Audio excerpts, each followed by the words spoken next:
cónyuge comparte automáticamente su llamado, el llamado del ministro, en autoridad y funciones.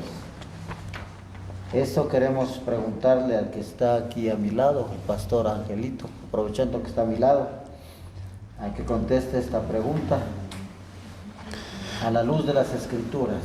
Bien, buenas noches, queridos hermanos. Sí, digamos, es una pregunta que muchas veces malinterpretamos, porque cuando uno es casado tiene una asignación que es reconocida por la iglesia. A veces pensamos que el cónyuge automáticamente también puede ejercer la misma función que nos han encomendado, pero realmente el llamado no es para la esposa, porque el llamado ministerial, la autoridad y las funciones dentro del ministerio no son automáticamente compartidas, ¿sí? Cada cual tiene su llamado de parte de Dios. Si nosotros miramos las Escrituras, el llamado que nos hace Dios es personal, de acuerdo a los dones que Él mismo nos da. Entonces, si nosotros vamos, por ejemplo, a Hechos 13:2, lo que nos dice la palabra, dice: ministrando estos al Señor y ayunando, dijo el Espíritu Santo, apartadme a Bernabé y a Saulo para la obra a que los he llamado. Es así como Dios nos va llamando a cada uno de nosotros.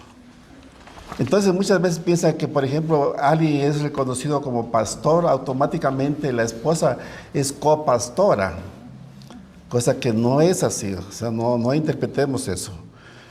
El llamado es distinto, es de acuerdo a lo que Dios ponga en nosotros, y a través de la iglesia reconoce.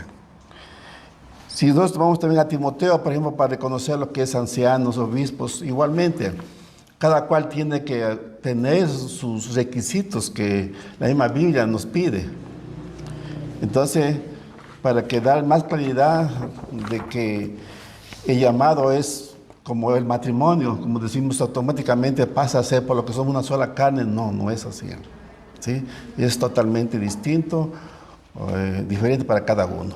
No sé si tú puedes añadir algo más. Creo que la concepción de iglesia o eclesial que ha tenido la última generación que hemos vivido y que creo está pasando, ha tenido esa concepción, ¿no? De que al momento que se reconocía a un ministro, a un pastor, a la gente o los congregantes asumían automáticamente de que la esposa era pastora, ¿no? Y la Biblia, el fundamento bíblico nos muestra claramente que el llamado primero es personal y a cada uno le ha dado un llamado de acuerdo a los dones y talentos que Él mismo ha dado. Entonces no es algo, primero, no es algo transferible, no es algo que se hereda, no es algo que se otorga automáticamente ni se extiende por el hecho de que a un ministro se lo reconozca. En primera de Timoteo 3:1 nos dice, si alguno anhela obispado, buena obra desea. Entonces, no todos anhelan eso, ¿no? Y no todos se les ha dado el don para ser maestros, para ser pastores, ¿no? Cada uno diferente don, diferente talento, según como Dios haya dado. Entonces, la iglesia debe entender esto y no debe confundirse en aquello, a la hora de incluso malinterpretar el llamado cuando dice, es que usted es la esposa del pastor, entonces por lo tanto usted también debe estar sirviendo en la iglesia y usted debe estar dando consejería, usted debe estar haciendo las funciones copastorales casi o igual o similares a su esposo que es pastor. Y la verdad es que no es así, no es así. El llamado es personal. No puede tener el mismo llamado, el mismo ímpetu para servir al Señor como lo hace el que sí ha sido llamado, en este caso el esposo, el cónyuge, ¿ya? Y eso la desacredita o la deja como una cristiana al no tener una fe evidente y viva, no. Simplemente que el llamado ha sido dado al esposo, al cónyuge. Como dije, esta concepción ha tenido en los últimos tiempos la iglesia, la mayor parte de iglesias, ¿no? pero que ha sido tergiversada y mal interpretada al momento de sobreentender a la esposa como pastora de una congregación, cosa que no debe repetirse, no debemos nosotros tampoco adoptar, ¿no? La idea de que vayamos a la Escritura es para entender y podamos a la vez también comprender, ¿no? Cuando vemos a una esposa al lado de un pastor que no está cumpliendo funciones parecidas, que en algunos casos puede ser que la esposa también tenga unos ciertos aspectos en cuanto al llamado que ella tenga también para animar, para enseñar, que claro que sí los puede tener, pero eso es independiente del llamado pastoral que tiene un ministro, un siervo. Entonces son dos cosas que no debemos confundir, que nosotros debemos entender. Primera de Timoteo capítulo 3 nos muestra claramente y muy específicamente los aspectos, los requisitos que un siervo, que un pastor, que un ministro o un obispo, en este caso que menciona la Escritura, debe tener, ¿ya? Y en esos aspectos no menciona nada de extensión o extensivo a la esposa en cuanto al llamado pastoral. Y entonces esa automaticidad que ha tenido la iglesia al creer que la esposa es la copastora debe romperse de nuestras mentes y de nuestra concepción como iglesia. Además, bueno, creo que esto ha sido muy, bueno, aparte de que está muy regado en las iglesias, ¿y por qué? Porque es conveniente. A precio de uno tienes el servicio de dos. Entonces no es así, no funciona, ¿no? Bien lo han explicado el pastor Ángel y el pastor Carlos. Primero hay que ser llamados y luego ser aptos. Las dos cosas son individuales, son personales. Nosotros también venimos de una tradición cristiana en la cual se nos enseñó aquello, ¿no? Entonces, el pastor da consejería, por ejemplo, al varón, y a la mujercita tiene que ser la esposa del pastor. No funciona así, no es así. Quien ha sido llamado en autoridad es el pastor. Aparte, si tomamos en cuenta el ámbito netamente pastoral, no hay mujeres pastoras. Es así de claro. No existen las mujeres pastoras. ¿Por qué? Porque la Escritura lo dice, no porque nosotros no queremos que lo haya, ¿no? Tal vez sería conveniente, y creo que hay mujeres con grandes dones y talentos para el pastorado, pero el pastorado está dado exclusivamente para el varón. Es varón de una, esposo de una sola mujer. Entonces está siendo claramente en esta y en otras porciones bíblicas, está siendo claro en que es masculino. Pero no solamente estamos respondiendo a la pregunta de si es en el caso de los pastores, estamos hablando en todos los demás casos. En los diáconos sí hay mujeres diáconos, en el liderazgo sí hay mujeres líderes, ¿ya? La mujer puede ocupar cualquier espacio en la iglesia, a excepción de la ancianidad o el pastorado, ¿sí? Por las razones que lo había explicado. Ahora, tal vez pueden decir, pero es que sí hay iglesias que tienen pastoras. Sí, pero no es lo bíblico, ¿ya? Y cuando se da este caso es cuando justamente falta el liderazgo masculino. Entonces aparece una mujer llevando el liderazgo para avergonzar a esa congregación y a su esposo, si lo tiene, ¿sí? ¿Por qué? Porque es algo vergonzoso que no haya un liderazgo masculino. Nuevamente, no por machismo, sino porque así es. Pero contestando el resto de la pregunta, en el caso del diaconado, por ejemplo, si una mujer es diácono, no quiere decir que el esposo es diácono. Quiere decir que el esposo tendrá otro don, otro llamado, o a lo mejor no es algo llamativo dentro de la iglesia. Pero la mujer se está enseñoreando sobre el varón. No es eso lo que está tratando de decir Pablo cuando da esa enseñanza, ni es el caso. Cada uno debe servir según su don. Tenemos que tener en cuenta que el llamado y la ordenación son actos eclesiales deliberados y no automáticos. O sea, son actos en los cuales se reconoce, como los pastores lo indicaron, estamos reconociendo dones y no necesariamente las dos personas lo tienen. En el caso personal, yo por propia experiencia he tenido que mirar que por una mala enseñanza, muchas veces mi esposa resultó lastimada por este tipo de situaciones.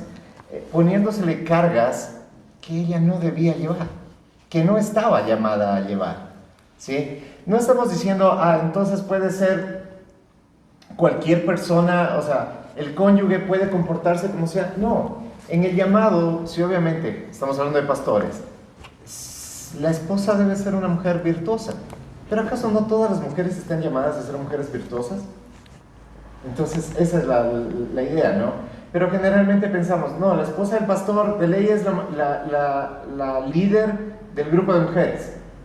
Y probablemente es la que dirige la escuela de los niños, ¿ya? Le asignamos tareas como si fuera la elección del presidente y la primera dama. La primera dama de ley y en eso sí tengo que apoyar a un expresidente que quitó esa idea de la cabeza. No, estás eligiendo a una persona y esa persona es la llamada. Si su cónyuge tiene dones, bueno, que la iglesia lo reconozca y les llame de acuerdo a su don y talento, ¿sí? Entonces eso de pensar que la esposa del pastor, hablando del ministerio, la esposa del pastor es la que tiene que dar consejería a las mujeres, no es correcto. Pero es que no es bueno que el varón dé consejería a una mujer. Bueno, si el hombre no está en capacidad de tener abstinencia, de controlar sus impulsos, tal vez debería tomarse en cuenta si tiene un llamado pastoral, si está bien espiritualmente, y luego si no tiene esa capacidad, bueno, para eso hay otros pastores en la iglesia, no solamente uno, debe haber varios pastores en la iglesia, y entonces no necesariamente tiene que ser la mujer, a no ser que tenga llamado. Lo mismo y lo inverso da en cualquier otra función. Por ejemplo, si hay una mujer que es líder y está llevando adelante un grupo, ¿ya? Tiene que estar de forma implícita cubierta por algún varón. No necesariamente. No es esa la idea. Tal vez a su esposo le falta, tal vez su esposo es recién convertido, tal vez su esposo... No sé cuáles serían las causas. Generalmente estamos contestando las preguntas en esa forma, general. Entonces no podría decirlo, pero no. Respondiendo así, como lo hizo el pastor Ángel hace 15 días, no. no es transferible. Cada uno tiene su propio llamado personal. La función dentro del cuerpo, la Escritura nos muestra que está dada en base a dones, no a relaciones. ¿Ya? Entonces, para nosotros también el instituto ministerial, para nosotros también es un aprendizaje porque nos llama a profundizar mucho en la Escritura sobre este tipo de preguntas que ustedes realizan. Y al responderlas y buscar las respuestas bíblicas, nosotros también aprendemos. Y créanme, desde hace algún tiempo atrás que he entendido esto, ha sido muy liberador en nuestra relación matrimonial como esposos y en nuestra relación. Ha sido muy, muy bueno entender de que mi esposa no está llamada a ser la pastora. Sí, entonces, bueno, nunca hemos usado la palabra pastora, a no ser cuando algunas personas vienen de otras congregaciones, suelen decir, ¿y la pastora? Sí, en todo caso mi esposa prefiere que le digan pastora a que le digan anciana. Sí, definitivamente lo prefiere, ¿ya? Pero es mejor que le digan Caterine, no tiene otra función en la iglesia, función como esposa sí. Ayuda idónea, ¿no? Ajá, correcto. Debemos considerar que esta concepción ha sido modelo en base a la culturalmente se ha adoptado, pero no es un modelo bíblico. Debemos tener claro esto porque se puede tergiversar y a la vez puede debilitar la doctrina del llamado, ¿ya? En saber a qué mismo hemos sido llamados cada uno de nosotros, porque al no tener clara este tipo de enseñanza bíblica y teológica, podemos estar haciendo cosas para las que no hemos sido llamados, ¿no? Y estar sirviendo incluso mal al Señor, ¿ya? Se distorsiona créanme, se distorsiona totalmente el principio de gobierno eclesial, el bíblico, el que debemos seguir. Por eso les animamos a la hora de que alguien, ustedes que están escuchando ya esta enseñanza, de que alguien, sea hombre o sea mujer, venga con la concepción esta de pensar, ¿y dónde está la pastora? Es que quiero que mi esposa hable con la pastora. No somos de esa línea. ¿Por qué? Porque no es un modelo bíblico. Nuevamente, esa es una línea cultural que la iglesia adoptó en la última generación o en las últimas 2 generaciones, pero que no es un modelo bíblico. Distorsiona todo. Y se puede generar también abuso, disfunción en el poder, desorden funcional dentro del gobierno de la iglesia. Ya vemos casos extra, eclesial fuera, que vemos totalmente antibíblicos y totalmente grotescos en cuanto al gobierno de una iglesia, ¿no? Entonces, ¿cómo se corta eso? Desde los más pequeños brotes que puedan ocurrir. Eso. Tal vez ahí podríamos aclarar que también los hijos no están llamados, ¿no? No es que es la familia pastoral, o sea, es el pastor, la pastora, el pastorillo, el pastorcito.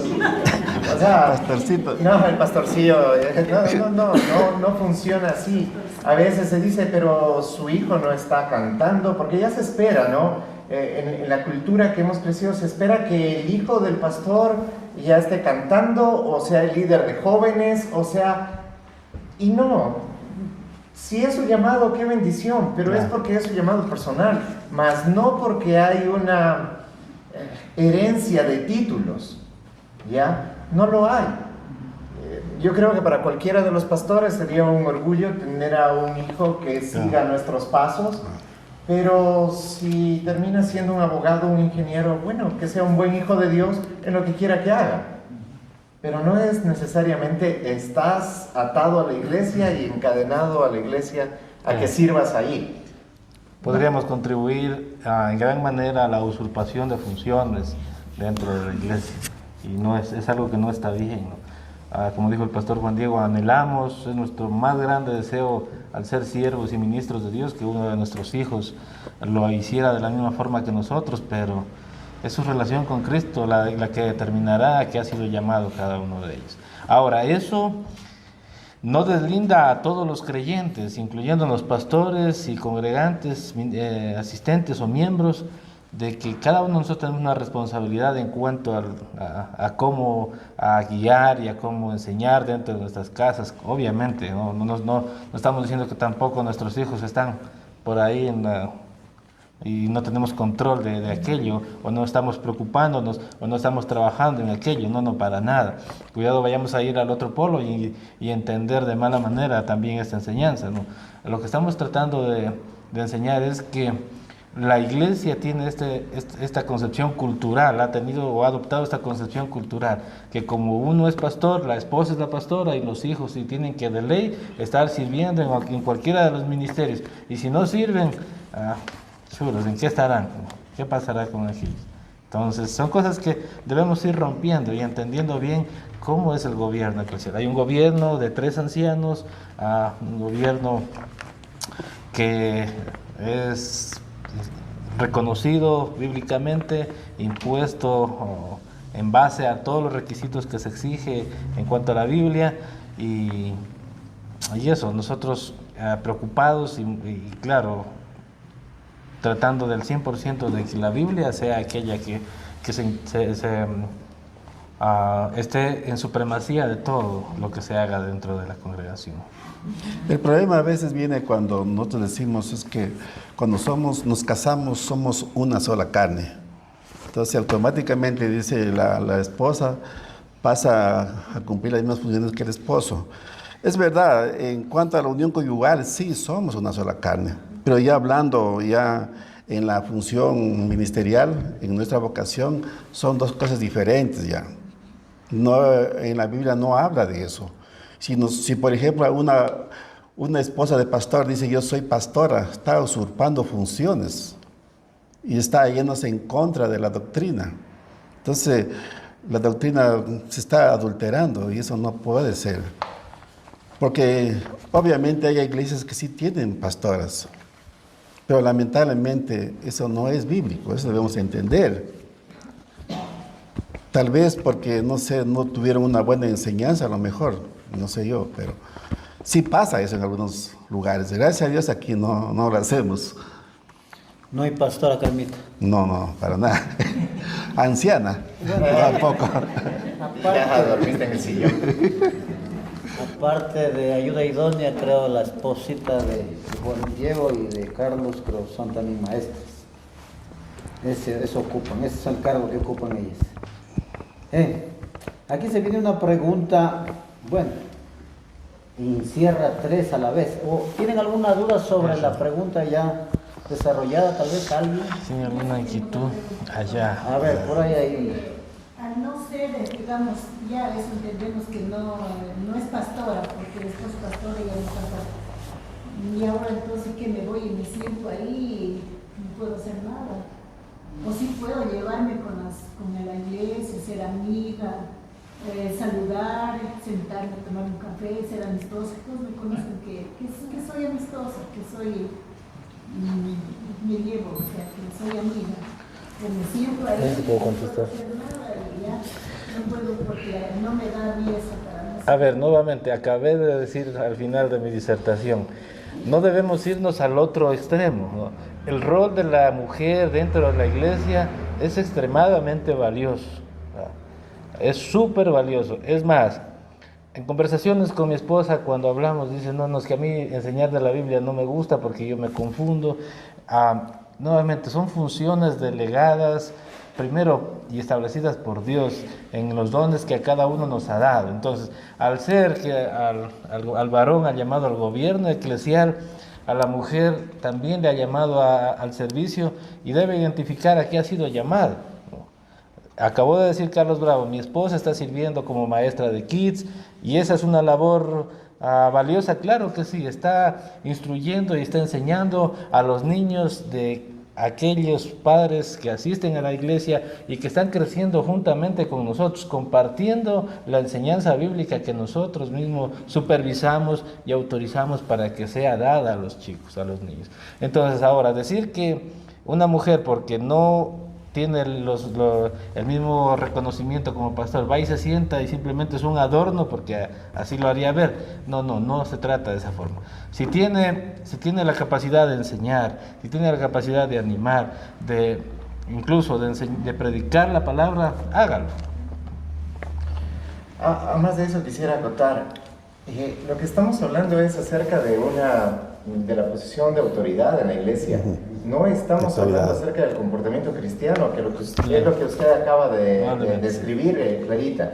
Ese es el comportamiento cristiano. ¿Quién le puede decir a usted no tome café con alguien, no salga con alguien, no conozca a alguien? Si usted es amiguera, entonces tiene que estarse sentada ahí. Eso fue un malentendido tal vez de su parte, porque no lo hemos dicho, no lo hemos expresado. Más bien por el contrario, siempre estamos animando a que vivamos vidas cristianas, que dejemos de ser gente de iglesia y que comencemos a mostrarnos, sí, realmente amistosos, sea o no sea esposa de líder, e inclusive sea o no sea líder, sea que llegó a la iglesia y quiere conocer a alguien. ¿Quién le puede negar que salga con alguien? ¿Quién le puede negar que no puede conversar? Que si usted se conversa con tal o se lleva con tal, inclusive de otra iglesia, aunque no sea una iglesia bíblica, ¿quién tiene la autoridad para decirle a usted como una persona adulta con quién puede o no puede hacer lo que es normal en la vida de cualquier persona? Estamos hablando exclusivamente de autoridad. En caso de autoridad, sí. Y estamos hablando de autoridad pastoral. Pero inclusive estamos hablando de que puede haber mujeres líderes, mujeres de grupos de conexión líderes. Mujeres de alabanza, han habido mujeres de alabanza líderes.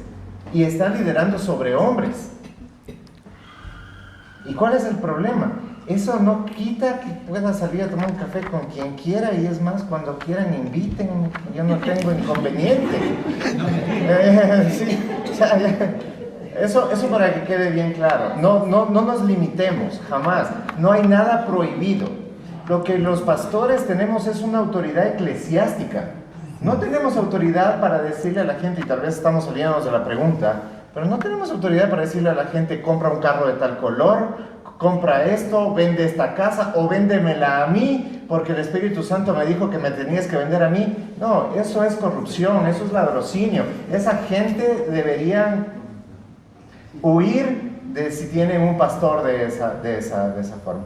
¿Sí? Lo que tenemos es autoridad eclesiástica y como pastores tenemos también una responsabilidad, no solamente autoridad, sino una responsabilidad ante Dios, porque dice que rendiremos cuentas ante Él. Entonces no se trata de tomar la autoridad a la ligera. Okay. Claro, y de hecho Clarita es parte de ese grupo maravilloso de oración. Es parte donde está sirviendo. Y eso es muy bueno. Creo que dos cosas no pueden hacer las mujeres dentro de la iglesia. La una es el gobierno eclesial como ancianos y la otra es no hacer nada. Todos están llamados a hacer algo. Muy Exacto. buena aclaración. Con eso queda muy claro. Tal vez alguien alguna duda sobre esa pregunta, ¿o está clarito todo? Clarito, muy bien. Ahora se viene una pregunta que debemos poner mucha atención porque hemos escuchado muchas veces sobre qué está edificada la iglesia, sobre qué fundamento está edificada la iglesia. En Efesios incluso enseña que la iglesia fue edificada sobre el fundamento revelacional de los apóstoles. Ahora la pregunta es, ¿qué significa que la iglesia está edificada sobre el fundamento de los apóstoles y profetas? Ahí la vamos a dejar porque tiene otras preguntas en sí mismo. Primero vamos a desarrollar, ¿qué significa que la iglesia está edificada sobre el fundamento de los apóstoles y profetas, según Efesios? Bien, sería bueno que podamos leer lo que dice Efesios 2:20, porque allí habla de esto, donde dice, en Efesios 2:20,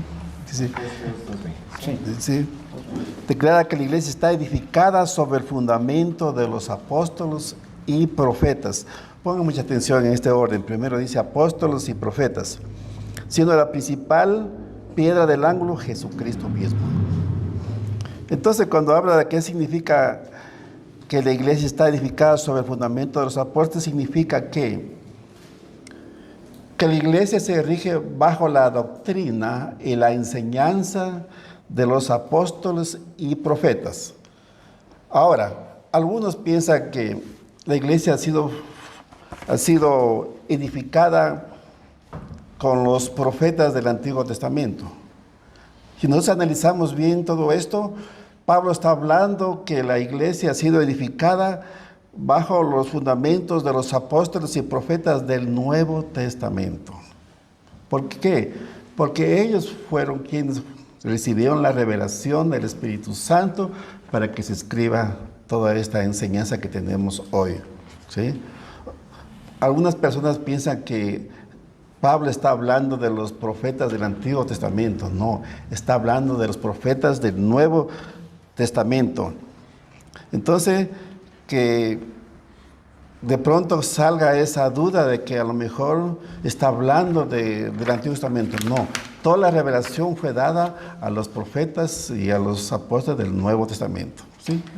Bueno, Angelito creo que respondió a las dos preguntas a la vez, porque la otra ¿se refiere a los profetas del Antiguo Testamento o a los del Nuevo Testamento, Carlos? Obviamente a los del Nuevo Testamento. Pablo es claro cuando menciona a los del Nuevo Testamento, porque son aquellos que han sido comisionados para enseñar aquella revelación que recibieron directamente de Cristo. Entonces, por eso es que son los apóstoles y los profetas del Nuevo Testamento. Si me permites, veamos lo que dice. En la versión que yo tengo dice, ustedes los creyentes son esa casa, construida sobre una base sólida, formada por los apóstoles y profetas, siendo Cristo mismo la piedra más importante de la construcción. Efesios 2:20. Claro, hay dos líneas de pensamiento teológico. La una, en la que, como ya lo aclaró el pastor Ángel, se piensa de que se refiere a profetas, Antiguo Testamento, apóstoles, Nuevo Testamento. pero en el contexto en el que está hablando Pablo no hay tal posibilidad de ese pensamiento, debido a que primero hubiera puesto un orden lógico: apóstoles, profetas y apóstoles, pero él primeramente habla de apóstoles y profetas. Luego estamos hablando de la iglesia, y la iglesia está fundamentada en el nuevo pacto, por tanto está a partir justamente del nacimiento de Cristo para adelante. Entonces estamos hablando de profetas y de apóstoles y profetas, y entonces podemos preguntarnos, ¿y dónde están esos profetas del Nuevo Testamento? Hace 15 días habíamos hablado de uno, pero no está sentando doctrina. Por tanto, ¿por qué Pablo hace esa referencia? Porque bueno, la revelación que tuvieron los apóstoles justamente es profética. Está mostrando acerca de la escritura y la palabra que se estaba escribiendo en ese momento, que estaba siendo revelada en ese momento.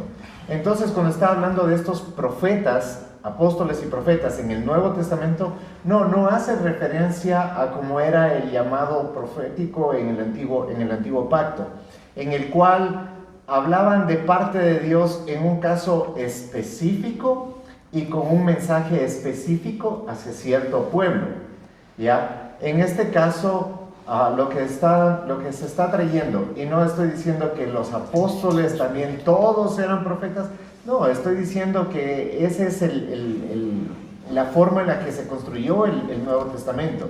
Pero lo que hay que ver, y lo que es más resaltable en Efesios 2:20, es la piedra angular. No son ni los apóstoles ni los profetas lo más importante, ¿ya? Sino la piedra angular, que es Cristo. Y sobre estos están esas 12 pilastras, que son los apóstoles, que también, si nosotros vemos en la construcción del Nuevo Testamento, ni siquiera los 12 tienen la misma preeminencia. Es más, el que viene como último y como abortivo, que se llama a sí mismo, que es el apóstol Pablo, él no constaba dentro de los 12 que caminaron con Jesús, aunque cumple los 3 requisitos que debe tener un apóstol, ¿no? Primero, haber caminado con Jesucristo. Desde ese punto, todos los que hoy se llaman apóstoles están descartados totalmente. ¿Por qué? Porque ya no cumplen el primer requisito. No caminaron con Jesucristo, entonces no está. Y podemos decir, pero entonces ya estos apóstoles nuevos todos están y son hijos del diablo por querer usurparse A ver, creo que, como lo hablaron hace un momento, creo que hay mucha mala formación bíblica, sobre todo en Latinoamérica tenemos muy mala formación bíblica debido al pseudo o al post-pentecostalismo, ¿sí? Que no estoy hablando del pentecostalismo histórico, que tiene gran riqueza doctrinal y bíblica, sino a este que se originó hace unos 50, 60 años, en los cuales se quiere resurgir o se quiere resaltar nuevas figuras, haciendo que la figura del pastor quede como más abajo, ¿no? O sea, como que ya no tenga la importancia que debe tener. Y eso es de tener mucho cuidado, porque el pastorado es lo que el Señor nos ha llamado para que prediquemos su palabra. Y esa es inclusive la profecía, como habíamos hablado en ocasiones anteriores. Esa es la profecía del Nuevo Testamento, la predicación de la palabra. Estamos profetizando, estamos hablando palabras de vida, estamos hablando palabras que no son nuestras, sino son palabras que vienen de Dios. Esa es profecía, ¿ya? Pero a la que hace Pablo, la que está haciendo notar, es a esta del primer siglo, que estuvo dada entre los hombres que conocieron al Señor, que tuvieron dones apostólicos, de mensajeros, no de mensajeros como hoy podríamos decir, sí, pero es que hoy un misionero también puede ser mensajero, entonces puede ser llamado apóstol. No estaría bien dado, aunque puede ser un mensajero, pero no todo mensajero es apóstol. Además que esto, y quiero aclararlo porque hace 15 días se me salió, nosotros también apóstoles, ¿no? y obviamente se me salió, nunca hemos manifestado ni pensamos de esa forma. ¿Por qué queremos hoy apóstoles y profetas? O sea, ¿cuál es la finalidad de esto? Que seas un poco más allá que un evangelista, que un maestro. ¿Por qué? ¿Por qué queremos eso? ¿Para tener mayor reconocimiento? Finalmente, los hombres que buscan esto, lo único que están buscando es su propia gloria, su propia autoexaltación. Y eso rompe todo principio de la Escritura, en la cual todos nosotros, siervos de Dios, estamos llamados a glorificar a Dios, no a glorificarnos a nosotros mismos, no a exaltarnos a nosotros mismos. Por eso hoy las iglesias, ¿qué quieren tener? A un gran pastor. Los demás pueden haber otros pastores, pero esos son más pequeños. ¿Por qué? Eso no enseña la Escritura. La Escritura muestra de que la iglesia está llevada por hombres sabios, cada uno con distinta don, llamado, forma, pero no es que uno es más que otro. Ni siquiera cuando nosotros llamamos anciano que preside o anciano presidente, lo único que estamos diciendo es que tiene la función de presidir el consejo, no que es el más importante en este caso estamos 3. Pronto esperamos ser 4, 5, 6, 8, 10. Ojalá Dios nos dé muchos ancianos en la iglesia. ¿Para qué? Para servir a Dios. Volviendo al tema, no necesitamos ya apóstoles y profetas, porque tenemos lo que los apóstoles y profetas nos dejaron. Ya está dada la doctrina, y sobre esta doctrina es lo que se fundamenta la iglesia, pero siempre recordando que entre todo esto, ni siquiera Pablo es el importante, porque la piedra angular es Cristo, y sobre esa piedra angular se ha fundado la iglesia, y hasta hoy sigue siendo ese fundamento. El fundamento no son ni los apóstoles, ni los profetas, ni actualmente los pastores, porque por último, un pastor que pueda deslumbrar entre algunos, se va. ¿Y qué? ¿La iglesia se acaba con eso? Eso es lo triste que pasa hoy cuando tenemos estas iglesias, y doy con nombres porque Pablo lo hacía, y aparte que son públicamente falsos maestros. Un Cash Luna, ¿qué va a pasar cuando Cash Luna no esté? Ahí está Juan Diego Luna. ¿Sí? Coincidencialmente se llama igual, no estoy diciendo, ¿sí? Se llama igual Juan Diego Luna. Pero ya lo vimos en la pregunta anterior. El ministerio no es heredable. No está, es que yo, me quedé sin trabajo y hago una gran empresa llamada iglesia y luego se la paso a mis hijos. Pero eso ocurre, Juan Diego. Eso ocurre, pero eso es antibíblico y eso le está quitando la preeminencia a Jesucristo, está echando por el suelo, como dijo el pastor Carlos, el llamado de cada uno de nosotros, y eso está mal. Vemos ahí a iglesias no sobre el fundamento que es Cristo, sino sobre el fundamento de hombres. Y es algo que debemos aprender a diferenciar también. El fundamento de los apóstoles, como dijo el pastor Juan Diego, ya lo tenemos aquí. La revelación de Cristo en la era fundacional de la iglesia está aquí, no hay más. Entonces ahora no hay nueva revelación, no hay nueva escritura, no, ya la tenemos y está plasmada como doctrina para nosotros. Entonces cuando vemos este tipo de iglesias en la que pastores o superapóstoles tratan de que sus generaciones sigan heredando este tipo de cosas, primero es un modelo antibíblico, es un modelo que no es de Dios y que va en contra de la doctrina de los apóstoles. Como dije nuevamente, es fundada sobre fundamentos de hombres. Creo que para aclarar un poquito más, si leemos Efesios 4:11, dice: misterio que en otras generaciones no se dio a conocer a los hijos de los hombres, como ahora es revelado a sus santos apóstoles y profetas por el Espíritu. Entonces ya la iglesia fue edificada sobre estos fundamentos ya, y la piedra angular es Jesucristo. Entonces ya no existe ya los nuevos apóstoles o profetas que de pronto vengan ahora con nuevas revelaciones. Esto no existe. Todo está dado y está aquí en la Escritura. Entonces no nos dejemos sorprender, porque a veces eso pasa. Se declaran o se autoproclaman, no sé, apóstoles, otros profetas, y eso nosotros creo que vemos cada vez. Quinto. no sé, hasta querubín hay creo ya ahora.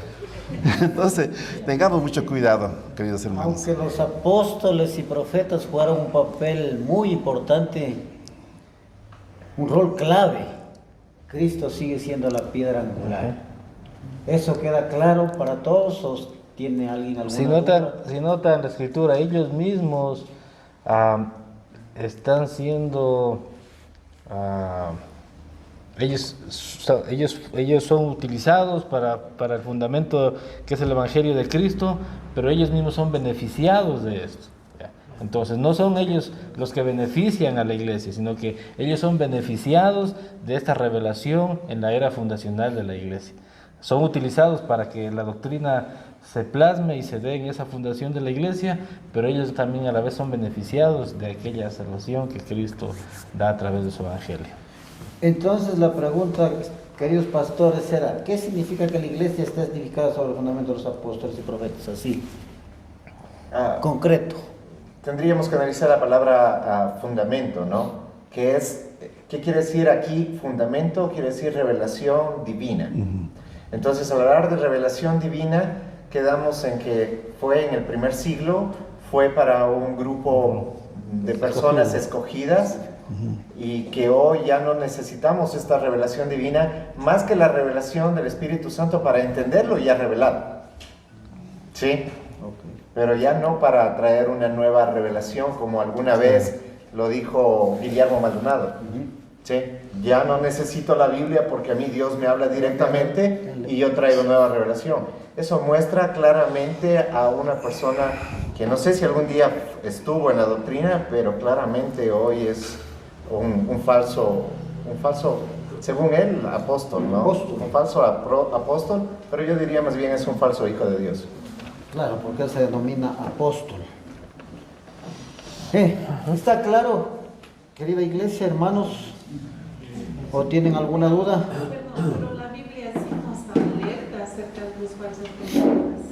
Y para los que estamos apenitas un poquito como más empapaditos en la cuestión de la palabra, sí podemos a veces discernir lo que viene del Señor y lo que no. Porque yo creo que, por ejemplo, es un show, ¿no? Yo creo que es más entretenimiento eso. Porque decir que convierte y transforma vidas, yo no, es algo que en el espíritu está. Sí, lo creo. Haciendo alusión a lo que usted dice, la palabra nos advierte de los falsos profetas. ¿Quiere decir que entonces sí hay profetas ahora? Bueno, yo creo que cualquier persona puede ser un profeta, ¿sí? Pero no en el sentido de lo que está hablando la Escritura, no en el sentido de necesito ser reconocido como profeta, sino en el sentido de que, bueno, si alguien te está predicando, ya lo habíamos hablado, si alguien te está predicando, pues te está dando profecía. Pero también si alguien dice, mira, siento de parte de Dios, y te dice algo que tiene concordancia con la Escritura, no que dice, aquí hay alguien que trabaja en tal lado y le ha estado pidiendo al Señor que le dé $1,000.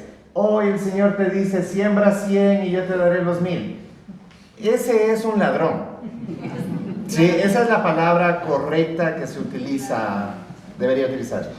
Pero si alguien viene y te habla de parte de Dios, te habla un salmo, te habla, no sé, un proverbio, te profetiza la salvación en el Evangelio, lo que está haciendo concuerda con la Escritura y es fácilmente probable. ¿Eso concuerda? O sea, ¿eso concuerda con la Escritura? ¿Eso es real? Sí, porque dice que sopesemos, porque si alguien te da una palabra y esta no se cumple, ¿sí? Todos, me imagino que vimos en la campaña presidencial a alguien diciéndole a una de las candidatas que ella iba a ser la próxima presidenta. Esa persona ha quedado totalmente, según la Escritura, Desacreditada. desacreditada. Esa persona nadie debería seguirle, ¿sí? O como podríamos hacerlo con John Smith, ¿ya?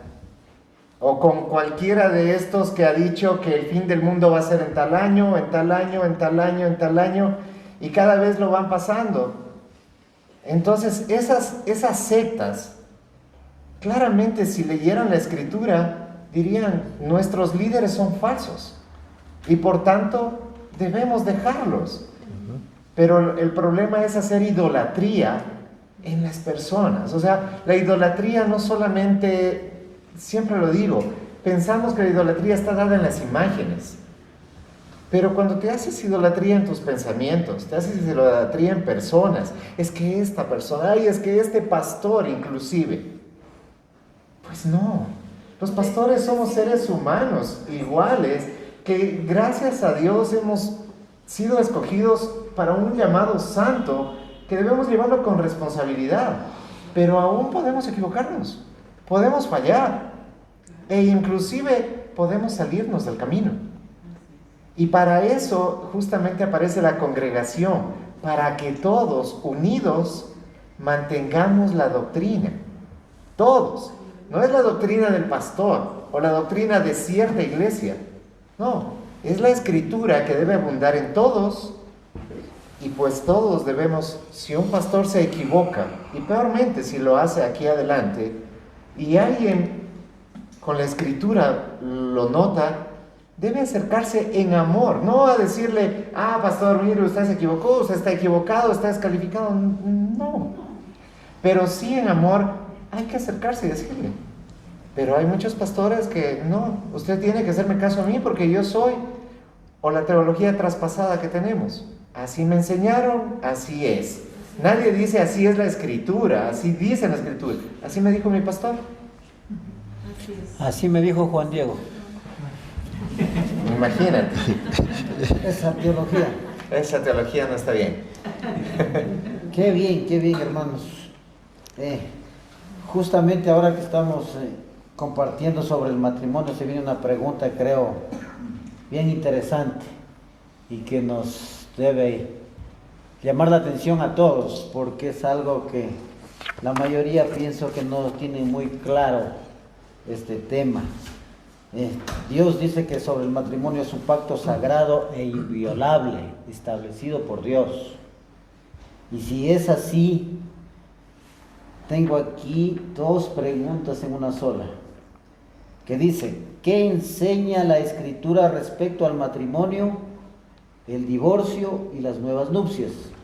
Y la otra es, ¿en qué circunstancias están permitidos el divorcio, el recasamiento y cómo debe la iglesia pastorear estos casos? Con verdad, gracia y fidelidad al pacto matrimonial. Vamos a ver, empecemos por lo que dice, ¿qué enseña la Escritura respecto al matrimonio, el divorcio y las nuevas nupcias? Empecemos por ahí. Bueno, empecemos por el matrimonio. Yo creo que en Génesis 2:24 habla claramente cuando Dios mismo establece el matrimonio, ¿sí? Y tenemos que tener bien claro, el matrimonio fue establecido por Dios mismo, desde el principio, y fue confirmado por Cristo, porque realmente en Efesios habla de que el matrimonio es la unión entre Cristo y su iglesia, eso hace como una ilustración, un ejemplo, ¿sí? Entonces, es un acto sagrado que Dios permite que el hombre se una a una mujer y viceversa, pero que esta unión sea para toda la vida. Es el principio de todo el matrimonio. No sé si podemos hablar de los demás, porque son algunas preguntas. Sí, analicemos primero sobre el matrimonio, el divorcio y las nuevas nupcias. Ya, bueno, voy a hablar primero sobre el matrimonio. Ya, entonces, sí, el matrimonio, ustedes creo que todos tenemos bien claro, últimamente he estado compartiendo sobre estos temas aquí en los domingos, y realmente fue el matrimonio con un fin de ser un reflejo de lo que Cristo es con la iglesia, y además de donde Dios nos da también la oportunidad de procrear hijos, ¿sí? Y a la vez también a los hijos también educarlos y todo eso, ¿no? Entonces, yo creo que si tienen una pregunta sobre el matrimonio, no sé, algo así. Tal vez vale aclarar cuál es el propósito del matrimonio, ¿no? Porque no solamente es el de procrear hijos, sino el del compañerismo, promover una ayuda mutua, gozo en la pareja, reflejar la unión entre Cristo y la iglesia, y eso creo que es muy importante. Y que perdure. Y que perdure para siempre. Por eso dice, Porque en dos porciones de las Escrituras se habla muy claramente, en Mateo 19:6 y Malaquías 2:16, habla claramente que debe ser para siempre. No hay opción de divorcio, a no ser, bueno, más tarde dos causales que encontramos en las mismas Escrituras. Pero claramente dice que Dios aborrece el divorcio. Usa esa expresión en Malaquías 2:16, ¿sí? Jehová aborrece el divorcio. Entonces, si Él lo aborrece y hay en lo perfecto de la creación del matrimonio, que también tenemos que recordar, porque estamos hablando de qué es el matrimonio no es ordenanza, ¿sí? No es ordenanza, es institución. Son dos cosas diferentes. Las dos ordenanzas de la iglesia las conversamos hace 15 días, que era el bautismo y la Santa Cena, y en ese orden, ¿sí? El matrimonio, por otro lado, es institución, pero es la primera institución formada por Dios, ¿ya? Y en la que Él está dando su respaldo. En las mismas bodas de Caná de Galilea, el Señor Jesucristo asiste a una boda. Entonces, si no estuviera bien, Él no hubiera participado. Él participa, Él va, y es donde está su primer milagro relatado, ¿no? El nuevo vino, este vino que representa el Evangelio, el nuevo pacto, ¿no? Lo presenta ¿en dónde? Aquí.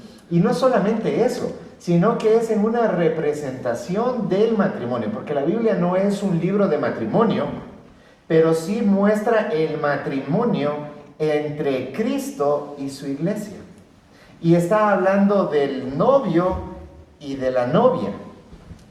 Habla del desposorio en el cual estamos viviendo ahora.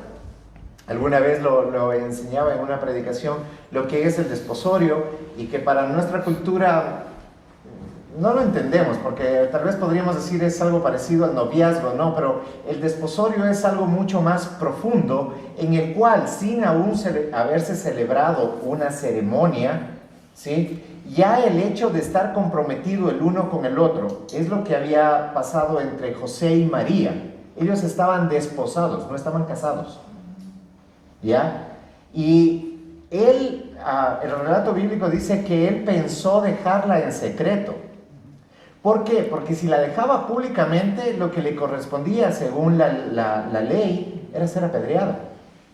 ¿Por qué? Porque según el pensamiento hubiera sido, ella faltó a su palabra, a su desposorio. Pero todavía no están casados. Hoy podríamos decir, y hasta vemos en las novelas, ¿no? Si alguien tiene algo para que esta pareja no se case, que hable ahora, calle para siempre. Por eso digo, nosotros no lo entendemos. El desposorio era algo ya sagrado y legítimo. Formal. Desde un año antes de celebrarse la ceremonia, ya tenían el desposorio.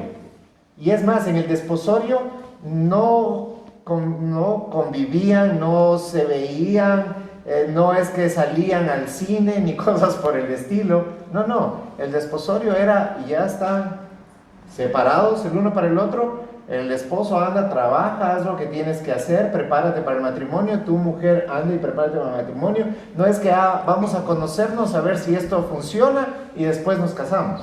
No. Y esa representación es la representación de Cristo con la iglesia. Y en este momento estamos en el desposorio. O sea, nosotros ya estamos comprometidos, la iglesia está comprometida con el Señor Jesucristo para las bodas del Cordero. ¿Sí? Nos cuesta un poco pensar, porque decimos, y bueno, en la iglesia, ok, entiendo a las mujeres, pero ¿y los hombres? ¿Cómo nos vamos a casar con Jesús? Es una representación. Y esa representación, para que en algo tengamos sentido, nos da esta primera institución, el matrimonio.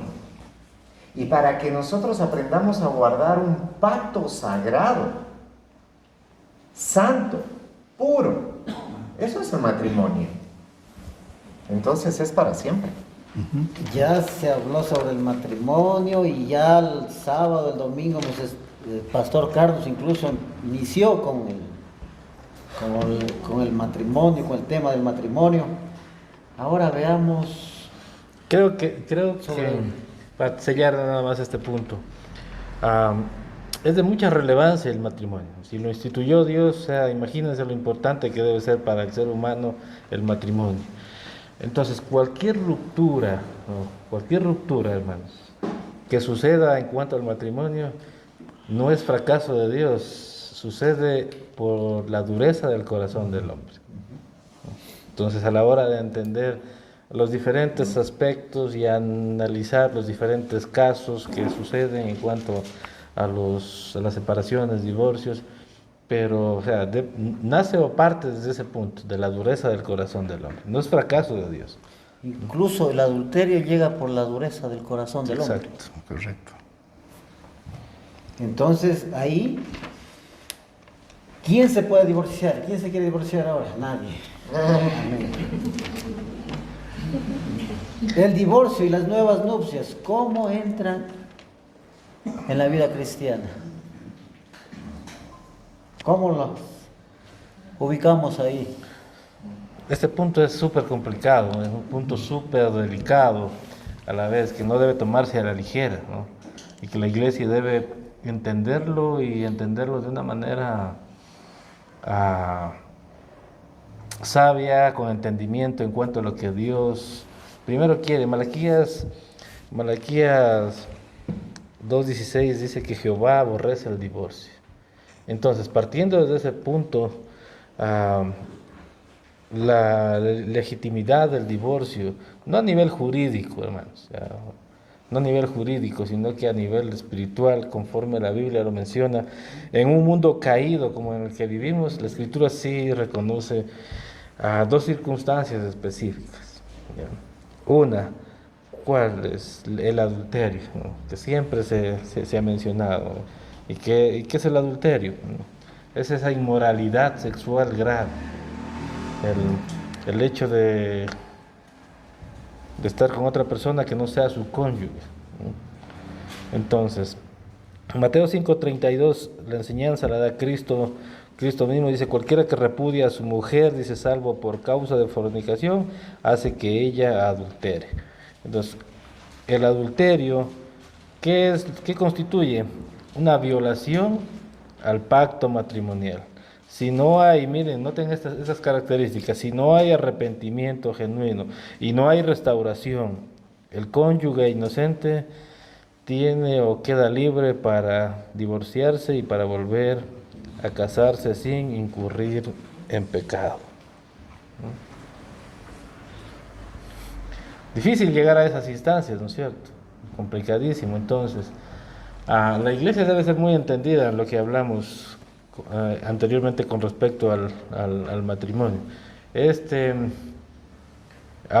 Yo creo, y este es un pensamiento muy particular mío, ¿no? como pastor, yo creo que esta es una de las causales que daría legitimidad al divorcio, pero aún tomando en cuenta que si hay arrepentimiento y hay genuino arrepentimiento y restauración, creo que aún se puede vencer incluso en ese caso y restaurar un matrimonio. ¿Ya? Entonces, breguemos o luchemos para que ocurra eso, más bien no sea la salida pronta a un divorcio. No sé si toca el otro punto. Otro causal. La otra causal, el abandono malicioso por parte del incrédulo. El apóstol Pablo instituye y dice: pero si el incrédulo se separa, pero si el incrédulo se sepárese, dice, pues no está el hermano o la hermana sujeta o sujeto a servidumbre en semejante caso. 1 Corintios 7:15, si alguien quiere verlo, ahí está. El abandono puede incluir no solo separación física, sino también violencia, abuso persistente o deserción práctica del pacto conyugal. En esos casos el creyente queda libre y puede contraer nuevas nupcias. Ahora, este punto también es un punto delicado. Nuevamente, la misma aplicación que acabé de dar en el primer punto. Debemos buscar que cortar primero, antes de que ocurran estos tipos de casos, ¿no? Cortar primero aquello. Pero si la causal es o legitimita el divorcio, por lo tanto puede quedar libre y contraer nuevas nupcias. Ahora, la iglesia, hermanos, la iglesia debe evaluar cuidadosamente la evidencia, ¿no? La evidencia, y no debe trivializar estas causas. Debe buscar cuanto sea posible, en cuanto sea posible, hermanos, la restauración, mas no la disolución.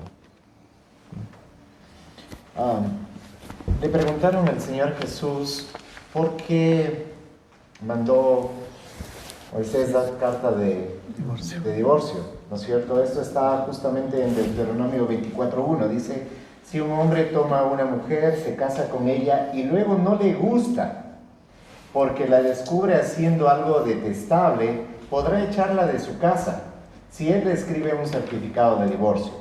Si ella deja su casa, va y se casa con otro hombre, y sucede que este hombre también la detesta y le da un certificado de divorcio y la echa de su casa, o si el segundo marido muere, entonces su primer esposo, el que la echó primero, no podrá casarse de nuevo con ella. Ella se haría impura para él de esta manera. El Señor odia esto y no debes llevar pecado a la tierra que el Señor tu Dios les da como herencia. Aquí tengamos claro esto. Primero, no es Dios quien está poniendo estas causales, ¿sí? Sino que las está poniendo Moisés cuando está legislando sobre algo que puede pasar cuando el pueblo entre a la tierra prometida. Y es más, esto se había llevado a tal punto, porque aquí claramente dice, si la descubre haciendo algo detestable. La pregunta que le hacen a Jesús es, por cualquier causa. A ese punto había llegado. Ya no era porque la mujer había hecho algo detestable, sino porque tal vez el arroz estaba detestable. Entonces, si no le había gustado el arroz, ya le podía dar carta de divorcio. Así era como estaba el divorcio en aquel tiempo. Muy parecido a como está ahora, ¿no? ¿Ya? O sea, te puedes divorciar por lo que sea, porque ya puedes decir incompatibilidad de caracteres, me divorcio. Todos tenemos incompatibilidad de caracteres, partiendo desde el punto de vista de que el uno es hombre y el otro es mujer. Entonces el uno piensa como hombre, siente como hombre, anhela como hombre, y la otra persona, pues, que es mujer, piensa como mujer, siente como mujer. Entonces ahí ya hay un gran problema. Entonces, lo que dijo el pastor Carlos es cierto. Esto se dio por la dureza del corazón, y eso lo aclara el Señor Jesucristo. En el principio no era así. En el principio, cuando Dios formó el matrimonio, era indivisible. Lo que Dios ha unido, que no lo separe el hombre. Pero si llega a este punto de que sea ilegítimo, ¿ya? La palabra que se utiliza no es adulterio, es porneia, ¿ya? Y cuando hablamos de porneia, estamos yendo un poco más allá. No solamente estamos hablando de adulterio, estamos hablando de situaciones sexuales, porque porneia es la palabra de que viene pornografía, ¿ya? Entonces, estamos hablando de situaciones donde el sexo perdió su rumbo, ¿ya? Entonces, sí, puede ser no solamente que está viendo pornografía, sino que está llevando la pornografía a un nivel que ya se volvió, es pecado siempre, pero es algo ya enfermizo, o que trata de llevar relaciones sexuales enfermizas a su lecho matrimonial. Estaríamos hablando igualmente de porneia. No solamente estamos hablando de adulterio, porque uno dice, sí, pero es que este hombre quiere tener o me abusa sexualmente cada vez que llega borracho y quiere tener sexo anal conmigo y cosas por el estilo, eso es pornería también. Eso también es causa de divorcio. ¿Sí? Tomemos en cuenta que el divorcio, ya lo dejé claro, no es lo que Dios quiere, pero da esta salvedad. ¿Para qué? Para defender al cónyuge inocente. ¿Sí? Por esa razón se permite el divorcio. Entonces, cuando hay porneia, que ya es algo más extendido, no es, sí, lo encontré viendo pornografía, me quiero divorciar. No, estamos hablando, hay una palabra que puede venir junto, que se llama lascivia, que quiere decir una mancha moral profunda, ¿sí? Que no se limpia, no se borra. Entonces ahí estamos hablando de una situación donde hay porneia. Y también el abandono, cuando el pastor Carlos habla de abandono, no solamente quiere decir que el incrédulo la deja físicamente, no. Es también cuando existe el abandono al pacto como tal. Por ejemplo, si hay violencia, ¿cómo le podemos decir a una persona que debe permanecer casada, que doble rodillas y que... No, lo que va a pasar es que algún día la van a matar. Eso es lo que va a pasar. ¿Sí? Entonces, como dijo el pastor Carlos, no podemos trivializar esto y entonces decir, no, bueno, entonces como si hay más causas y todo eso. Lo que estoy tratando de hacer notar es que las dos palabras, la de abandonar el pacto y la de abuso sexual, ¿sí? No está limitada a ciertos aspectos. Pero sí es algo, porque la pregunta también era, ¿y cómo debe manejarlo la iglesia? Pues justamente debe ser evaluado. ¿Qué es lo que está pasando en la relación? ¿Ya? Y yo creo, y bueno, creemos que esto no debe ser evaluado por una sola persona. Debe ser evaluado por el presbiterio en firme. Y evaluar qué es lo que está sucediendo para que ese divorcio sea legítimo. Porque si no, asoman después, ¿sabe qué, pastor? Ya me divorcié. Está bien, esa es tu decisión personal. Esa es tu decisión personal, pero no podríamos decir que sea legítimo. ¿Ya? Entonces, esos parámetros deben irse tomando en cuenta. Y antes de que tal vez alguien haga la pregunta, como quien está presidiendo el consejo, quiero dejar en claro que todas estas cosas que hoy estamos analizando, profundizando, reevaluando, nos ha llevado a que estamos en una reforma estatutaria de hasta ya casi un año, ¿no? En el cual hemos tenido como 4 o 5 borradores ya para sacarlos a que toda la congregación la conozca, pero hay situaciones tan pequeñas que nos llevan nuevamente a sentarnos y reevaluar y ver todo eso. ¿Por qué? Porque de la forma como aprendimos de que, bueno, en la gracia el Señor perdona, y como perdona, entonces, ok, casemos. Y particularmente he cometido el error de casar a personas divorciadas, que hoy por hoy, con el conocimiento que tengo, no las casaría de nuevo. Aunque aquí tengo que aclarar una situación. En nuestro medio nosotros no casamos.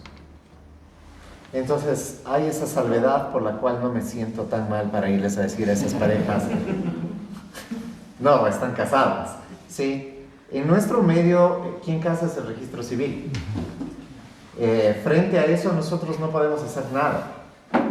Pero cuando nosotros casamos o tenemos una ceremonia eclesiástica reafirmando por ejemplo, 2 personas divorciadas, tengo que reconocer que en mi caso personal lo he hecho a la ligera y por eso pido perdón a quienes están aquí, a la congregación en general.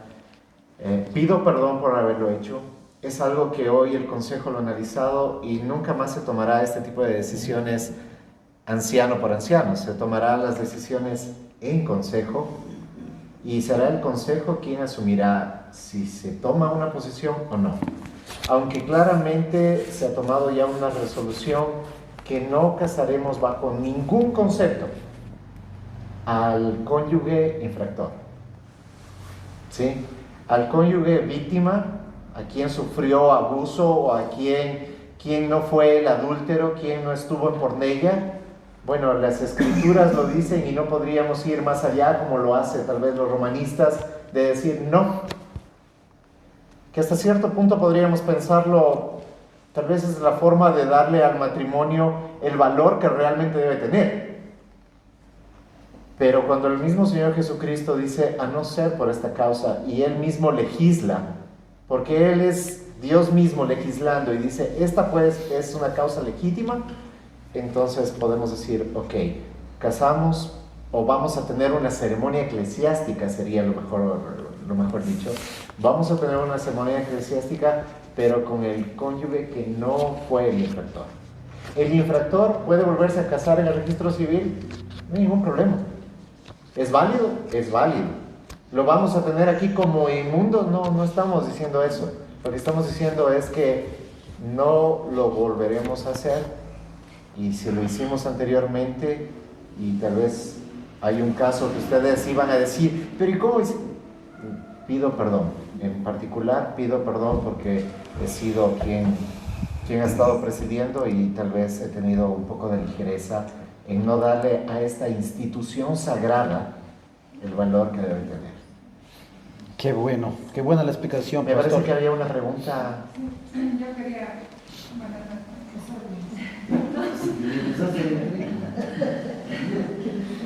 quería hacer una consulta en cuanto, por ejemplo, cuando habla de, por ejemplo, de personas creyentes que obviamente a lo mejor contrajeron matrimonio con desconocimiento, en este caso con una persona o incrédula en el tiempo, los dos ninguno eran creyentes cuando contrajeron matrimonio, pero en el transcurso, claro, a lo mejor la mujer vino a los pies de Cristo y todo eso, pero el esposo continúa en lo mismo.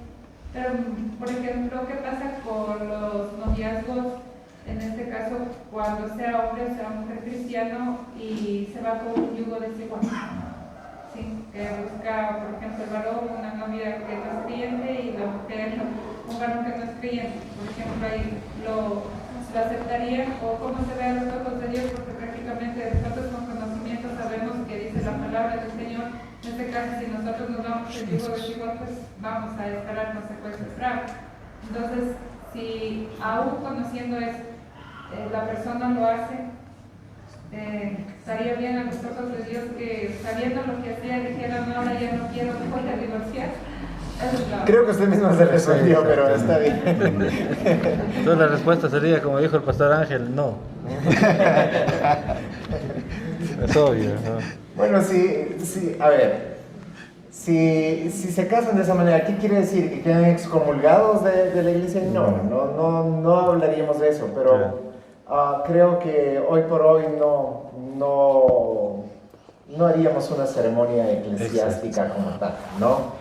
A ver, nuevamente vamos al punto central.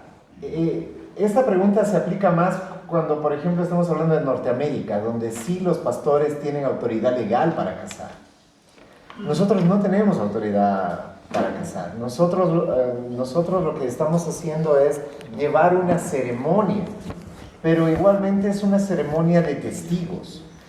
En la misma ceremonia decimos, esta pareja ya ha celebrado su matrimonio frente a las autoridades civiles y ahora ante esta nube de testigos. Entonces sí está llamando a que la iglesia atestigue su matrimonio. Y si sabemos, como usted lo acaba de decir, que claramente la escritura dice que no te cases en yugo desigual, ¿cómo podríamos, o para qué, cuál es el fin de esta pareja al querer tener una ceremonia eclesiástica? Si claramente la persona está casándose por desobediencia, está cometiendo pecado y lo sabe, ¿qué quiere? ¿Lavar su conciencia con una ceremonia? No funciona así. No funciona de esa manera. vendría a ser religiosidad, o sea, como porque la familia... La costumbre. La costumbre, por el qué dirán, ¿no? Porque como que siempre si no hay la bendición, pues ya te casaste, pero no estás en gracia. Si Dios dice no te cases en yugo desigual, No te quiero cases en yugo desigual. y quiero que me venir a la iglesia que me case el pastor. No le sirve para nada. Creo que más lo hacen culturalmente, porque normalmente dicen me caso civilmente y por la iglesia.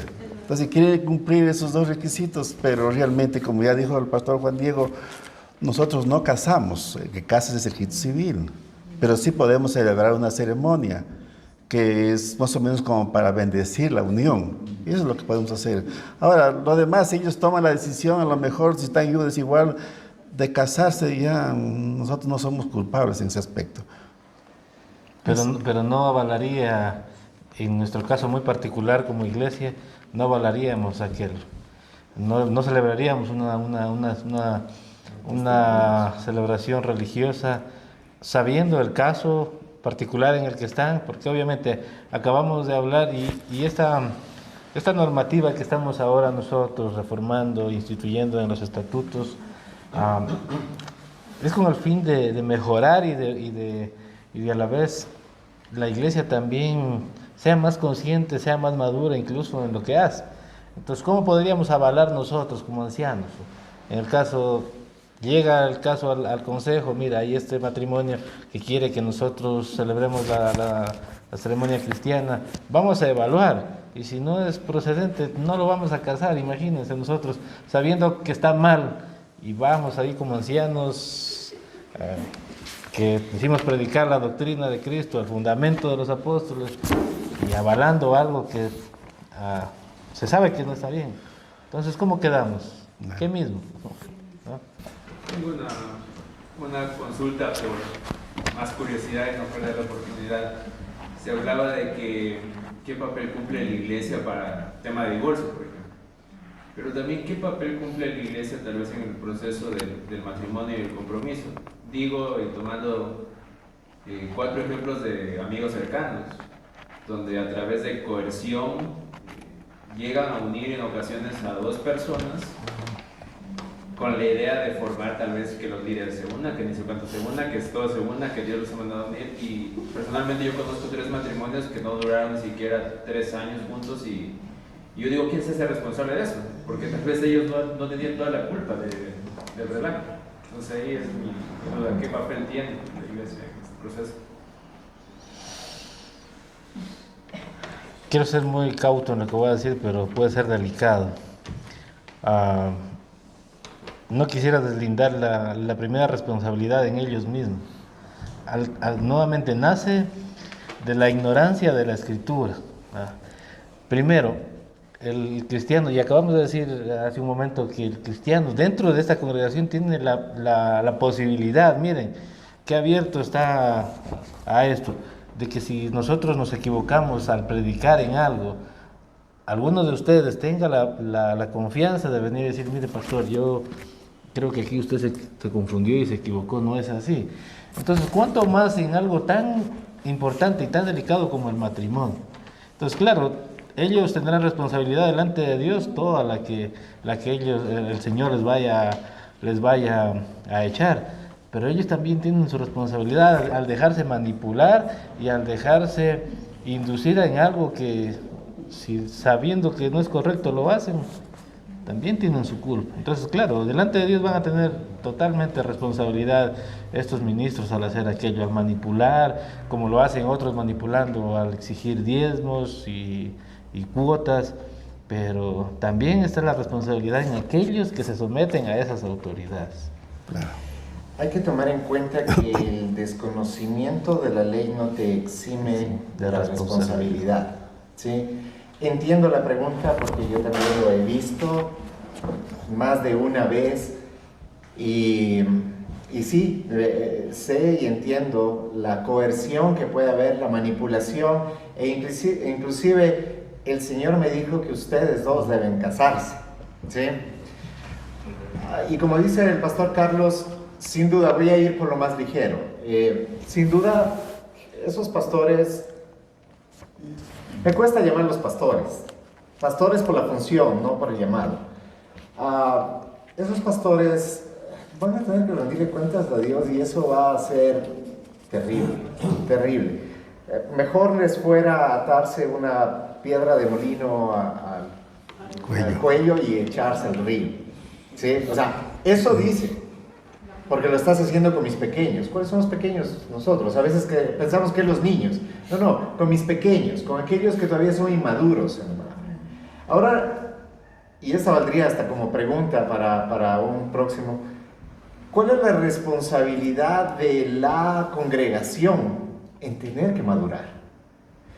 Y en eso vemos muy poco, porque generalmente vamos a la iglesia también no por un llamado, sino por codicia, porque quiero que Dios haga lo que yo quiero que haga, que restaure mi matrimonio, que arregle mis finanzas, que haga lo que sea. Y yo me quedo ahí porque en todo caso encontré a alguien que hace mis mandados, o creo yo que hace mis mandados, y entonces yo me mantengo bien. Y me gusta lo que dice la persona que está adelante, porque no tengo que comprometerme. Solamente tengo que dar dinero, o solamente tengo que asistir a esa hora y ya puedo considerarme mejor que el resto del mundo, porque yo me congrego en tal lugar y ese pastor es... Y eso muestra una irresponsabilidad total del congregante, porque el congregante debe entender de que primero si se deja manipular, en gran medida es porque ese es el anhelo de su corazón. ¿Sí? Ese es el anhelo de su corazón.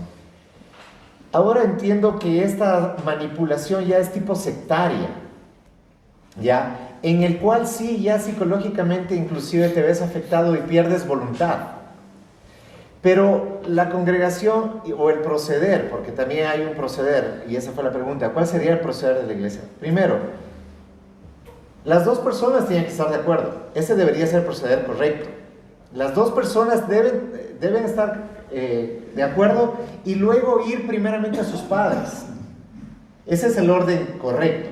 Ir a sus padres y hablar con sus padres. Luego que sus padres están de acuerdo, vienen todos y hablan con la iglesia, con el presbiterio en este caso. Entonces, padres e hijos hablan con el presbiterio y el presbiterio analiza y ve los dos sin coerción, sin ningún tipo ni de los padres ni de nada. ¿Están de acuerdo? Sí. ¿Los padres están de acuerdo? Sí, aunque pueden estar a regañadientes, pero manifiestan estar de acuerdo. Entonces los ministros comienzan un prematrimonial de 2-3 meses más o menos antes de ir a las nupcias. ¿Ya? El prematrimonial no es salgan a tomarse un café, un heladito, vayan al cine, no tienen que darse besitos apasionados ni estarse topando en lugares que no deben toparse. Incluye eso, pero es lo más diminuto. El noviazgo propiamente es una etapa de conocimiento y de hablar temas fundamentales que no se hablan en el noviazgo. Por ejemplo, ¿quién va a pagar la luz? Es fundamental porque eso es lo que trae problemas en el matrimonio. ¿Cuántos hijos vamos a tener? ¿Cómo los vamos a criar? No, pero eso ya vamos a ir viendo. Es que él quiere un equipo de fútbol y yo quiero nada más 2. ¿En serio? ¿Y no han arreglado, no se han puesto de acuerdo todavía? No. Entonces no están preparados para casarse. Eso debería ser parte del proceso de la responsabilidad de la iglesia. Ahora, en estas sectas, ¿deben hacerse responsables? Sí son responsables, pero eso no quita la legitimidad del matrimonio. Lastimosamente no la quita. ¿Ya? La mayoría de nosotros, al menos yo, me casé en completa ignorancia. Pese a que recibí un prematrimonial y me casé y cumplí todos los requerimientos, me casé con total ignorancia porque yo fui como oveja al matadero. Pero sí, realmente fui como oveja. ¿No está aquí la esposa? No está.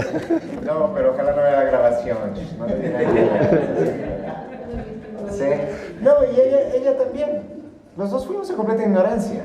Porque claro, el matrimonio hoy por hoy nos queremos, nos gustamos, nos atraemos y ya vamos, nos casamos y ahí le luchamos. Y no es así. ¿Cómo hubiera querido que alguien le prepare como nosotros solemos preparar para un matrimonio? O sea, con las verdades que hablamos. O sea, a veces los contrayentes al menos a mí me han dicho, parece que usted quisiera que no nos casemos. No, sino que nosotros tenemos la función de hacerte notar cada uno de los aspectos que se te van a venir. Y eso no es ni siquiera exhaustivo, porque realmente los matrimonios son tan complejos que, para decir la verdad, la misma Escritura dice que el matrimonio no es para todos. Eso lo dice. Es verdad que la Escritura dice que no es bueno que el hombre esté solo, pero tampoco dice es obligatorio que se case. ¿Sí? ¿Por qué? Porque a veces pensamos, no es bueno que el hombre que ande solo, tiene que casarse, porque eso es lo que quiere Dios. No. El apóstol Pablo dice, mejor les fuera quedarse como yo. Yo sí me ¿Ya? Sí, muchos de los casados también me hubieran dicho, yo he dicho, ¿cómo hubiera querido saber esto antes? Pero estoy casado. Y casado, sabiendo la voluntad de Dios, ¿qué tengo que hacer? ¿Pasarme arrepentido o decir, Señor, yo hice un pacto contigo, aún sin saberlo, aún en inmadurez? No sabía todo lo que esto conlleva, pero ahora ya lo sé y tengo que cumplir. Aún cuando quisiera separarme, yo creo que muchos en el matrimonio, siendo honestos, hemos pensado en esa posibilidad. ¿Sí? ¿Por qué? Porque a veces, o sea, el matrimonio es complejo. Por eso a las parejas, cuando se van a casar, hay que decirles, mira, ahorita tienes una congoja, ¿qué tal estás cumpliendo tu sola congoja, que es agradarle a Dios? Ay, qué difícil que es agradarle a Dios. ¿Sabes qué? Va a ser súper difícil agradarle a alguien con quien tienes que dormir todas las noches. Así que si no quieres comprometerte, esforzarte y luchar, no luchar cuando el matrimonio está mal, luchar todos los días, porque el matrimonio se construye todos los días, 24 horas al día. Así es de complejo el matrimonio. Si no estás dispuesto a comprometerte de esa manera, es mejor que estés solo. ¿Pero eso va en contra de la Escritura? No, porque tengo que cotejar la Escritura entre lo que me está diciendo la palabra en una porción con lo que me dice en otra porción. Porque si la palabra se está contradiciendo en alguna parte, entonces ya no es la palabra de Dios. Así de sencillo. Entonces, si Pablo, inspirado por el Espíritu, me dice, les fuera mejor quedarse solos, o es mejor tener una congoja que dos, eso no puede ir en contra del Génesis. Y el Génesis no puede ir en contra de lo que está diciendo un apóstol inspirado por el Espíritu Santo en el inicio de la iglesia. Entonces, hay un equilibrio entre las dos cosas, y yo tengo que ver el equilibrio a través de la Escritura. La Escritura me revela la voluntad de Dios, no una porción, no un versículo, sino la congruencia en toda la Escritura. Pero aún sin sabernos, nos hemos casado, y aún con un prematrimonial de 3 meses, que no es nada, ¿sí? Aún con eso, pues, uno se casa y va a encontrar dificultades, pero aún ahí está llamado a cumplir su pacto. Porque, déjame decirte una cosa, y perdona que me estoy pasando el tiempo, el noviazgo no es para encontrar a la persona que te agrada. El noviazgo es para hacer mínimos acuerdos. Porque la persona que te agrada en el noviazgo, créeme que en el matrimonio habrá momentos que no te va a agradar. Que vas a querer así, yo siempre digo, o sea, a veces quiero así y a veces quiero así. ¿Sí? O sea, es así y es la verdad. ¿Ya? Entonces, los acuerdos mínimos están dados no en nuestra compatibilidad. Porque si tú te fijas en el Antiguo Testamento, no estoy diciendo la forma perfecta, es la forma cultural, pero por algo está en las Escrituras, ¿sí? No había esa relación de, sí, nos gustamos, nos apasionamos y entonces nos casamos, no. Eran los padres quienes veían a sus hijos y decían, esta es una buena relación. Y esa relación la hacían por nexos hasta no hace mucho tiempo y años atrás. Y eran matrimonios que duraban. Hoy por hoy, en la libertad, la que te guste, escoge. Y sí, es verdad, escoge la que quieras. Porque ahorita tienes chance de escoger lo que quieras. Una vez que te casaste ya no puedes escoger nada. Lo que escogiste es lo que tienes. Y para el resto de tu vida. Tanto hombres como mujeres. ¿Ya? Si en este caso les dieron escogiendo en una secta, les dieron escogiendo, bueno, deberían luchar más por su matrimonio, tener más temor a Dios, si en verdad son cristianos, y decir, sí, hay incompatibilidad de caracteres. Somos muy diferentes. Yo con mi esposa somos sumamente diferentes. Mi esposa es amiguera, dada a todo, ella habla, ¿sí? Yo hablo con enseño. De resto, soy mudo. Pregúntale a mi esposa. Pregúntale a mi esposa, pero ¿por qué no hablas? Ni respondo.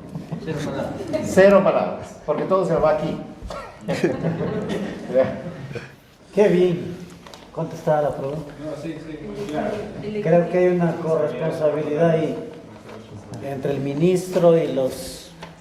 El pastor Sugel Michelén creo que es el que dice que así como los pastores nos preparamos para llevar la prédica, que es la palabra de Dios, a la congregación, así debería prepararse la congregación para recibir la palabra que está siendo impartida. Entonces ahí hay una relación de doble vía, responsabilidad de doble vía. Entonces, a veces no son tan inocentes los que se dejan manipular, es algo que quieren. Y ahí aplicaría en 2 de Timoteo 3:16. Aplica con diezmos también. Claro. Ofrendas y pactos, ¿no? Ahí aplica muy bien que la Escritura nos sirve para instruirnos, corregirnos en justicia, para que seamos aptos para las buenas obras. Y una de esas buenas obras es llevar un matrimonio adelante. Eso, mis queridos hermanos, hemos terminado por este día. En el instituto nos vemos en 15 días.